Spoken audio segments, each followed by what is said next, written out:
Hi, I'm Paul Jay for the Real News Network in Washington. In China in June, leaders of the Chinese Communist Party said that it's time for workers' wages to go up. And there's been a lot of discussion about whether China is actually restructuring its economy to try to boost domestic demand. Certainly what leaders say in other parts of the world they want in the G20 declaration and in various statements by President Obama, there's been a lot of pressure on China to try to increase demand, not just for Chinese products, but for China to increase its imports of products from around the world. Now joining us to talk about a wave of workers' strikes in China, because it seems the workers want higher wages, I think whether or not anyone else is saying they should, is Minqi Li. He joins us from Utah, where he teaches at the university there. Minqi was a political prisoner in China from 1990 to 1992. He taught at York University in Canada for a few years. As I say, he's now at the University of Utah. His most recent book, The Rise of China and the Demise of the Capitalist World Economy, was published in 2009. Thanks for joining us, Minqi. Thank you, Paul. So first of all, tell us what's going on, as you know it, on the ground. I think you were in China just a few months ago. Is there a wave of workers' strikes, and what is the impetus here? Well, indeed, there has been a wave of strikes that has been taking place in many foreign-owned factories, especially in the export-oriented sector. And in addition to that, there was a wave of strike that took place last year in the state-owned enterprises. And the combination of these waves, I think, probably would represent the beginning of a longer-term trend. So we know that for decades, China's economic development has been based on the super exploitation of the massive cheap labor force, but that is about to come to an end. And first of all, there has been this dramatic change in the population structure. So China's population is aging rapidly. So the portion of the labor force that is 30 years old or younger is likely to decline in the coming years. Just before we go further, let me just ask a couple of questions. First of all, is when we talk about waves, are we talking hundreds of strikes, thousands of strikes? Well, you don't have exact statistics about this, but basically the news coverage of strikes have been dramatically increased. In terms of the demographic change, and do the workers have more bargaining power now? And as part of that, the one-child policy, is there just not as fast a population growth as there might have been? Well, historically, and when other countries have reached this kind of demographic change, and so that the surplus labor force is being depleted, and that has tended to increase workers' bargaining power. I'm expecting the same thing to happen in China. In addition to the demographic change that is likely to increase workers' bargaining power, another factor is that a new generation of workers, they now have higher expectations. They want to live like urban residents.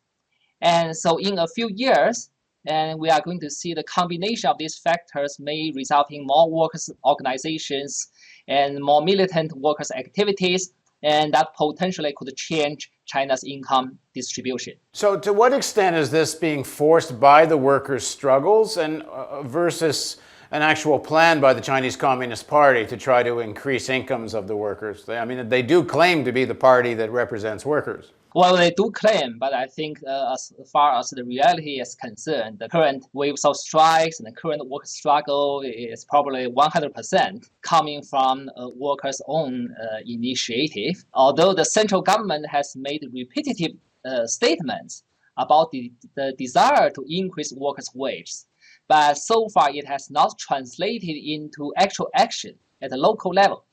And so because the local bargaining primarily depends on the relationship between the workers and the local capitalists and the local governments, and the central government, it appears, does not have much direct influence on this. Apparently in Guangdong, there's a new initiative that was pushed by the workers' strikes there, where they're testing some new piece of legislation, if I understand it correctly, where workers, if more than 20 or 25% of the workers say they want a wage increase, then the union must organize an election of the workers to vote a negotiating committee, and prying some of the power out of the trade union leaders, who are usually either party representatives or at least certainly appointed by the party, and apparently often even appointed by management. Can you tell us a little more about all of that? That is being discussed But I think at this stage, probably we should not be over enthusiastic about formally democratically elected unions because we don't know whether a genuine democratic election would take place, and even if that takes place, and whether that kind of elected union would be subject to the control by the employers or the government. I would put more hope on the spontaneous resistance organized by the workers from time to time. And how successful has it been in terms of actually raising wages? Well, so far, despite the exciting news about these work strikes, the immediate effect is limited. We have seen reports about large increase in wages in some places in response to the strike, but later we heard other reports which saying that capitalists trying to get around the wage increases by cutting some benefits, cutting some other subsidies, or moving the factories to the inner land with lower wages. So we need to wait and see. But medium term and longer term, I do see that the Chinese workers' bargaining power will increase. So, to what extent can China make this transition people are talking about to a less export led economy? And the fundamental asset of China for the last few decades has been cheap labor. I mean, are they actually in a position to make that transition now, which would also, I suppose, make them far less dependent on the American market and a little more immunized against the global crisis? Well, that is a very good question. And we know that the Chinese economy has depended upon exports and investment. And now with the American economy basically in stagnation, China could no longer rely upon the American market. And on the other hand, investment that has surged to like 50% of China's GDP. And recently, China has very much relied upon the real estate investment. And that potentially could lead to property bubbles, and if that collapses, and which could have quite terrible consequences. And so China needs to have this transition into a more consumption-led economy. But the downside is that as China makes this transition, if that is going to take place through higher wages, higher purchasing power by the working people, but the problem is that in the capitalist economy, if you have higher wages, and then you have less capitalist profits. So to really complete this transition, you need two additional conditions. One is that China needs to move to the technology frontier in the global market. And secondly, China needs to overcome its energy and environmental crisis.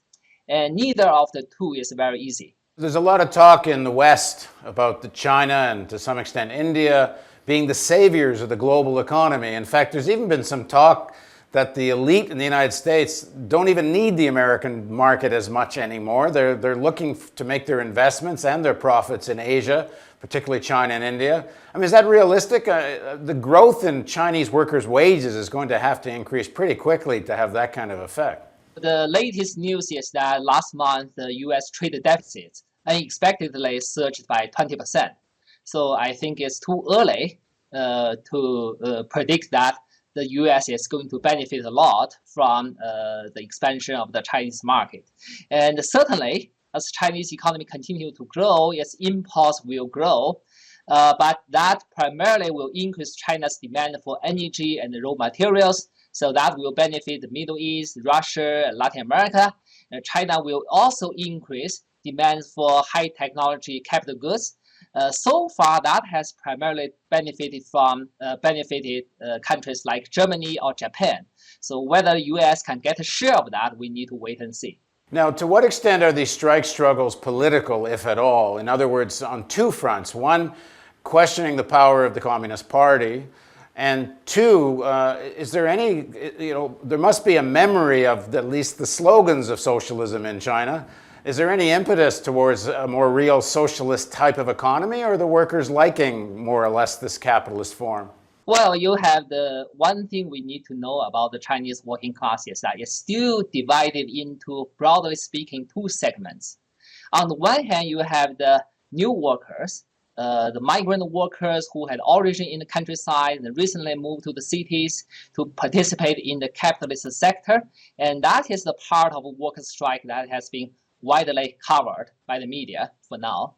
And then you have another major sector, which has to do with the urban working class, and whose parents used to work in the socialist state sector. And those workers have also organized some quite impressive struggles, especially anti-privatization struggles in recent years. And that kind of struggle has been less covered. And it's the urban sector workers that is more political, actually much more political compared to the migrant workers' struggles. And moreover, the urban workers' struggle, because it's directly about anti-privatization, and so it is directly related to desire to return to some form of socialist legacy.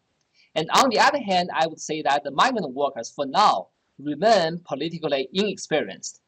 But maybe after 5 or 10 years, and after they have gained more experience in organization, in actual struggle, and maybe they would start to desire not only higher wages, but also political rights. Okay, in the next segment of our interview, let's talk about what's happening overall in the Chinese economy. I know in our last interview, you were questioning just how real the Chinese, you could say, resistance to the global financial crisis was, how much this was a stimulus bubble. So in the next segment of our interview, let's just talk about where things are at in China.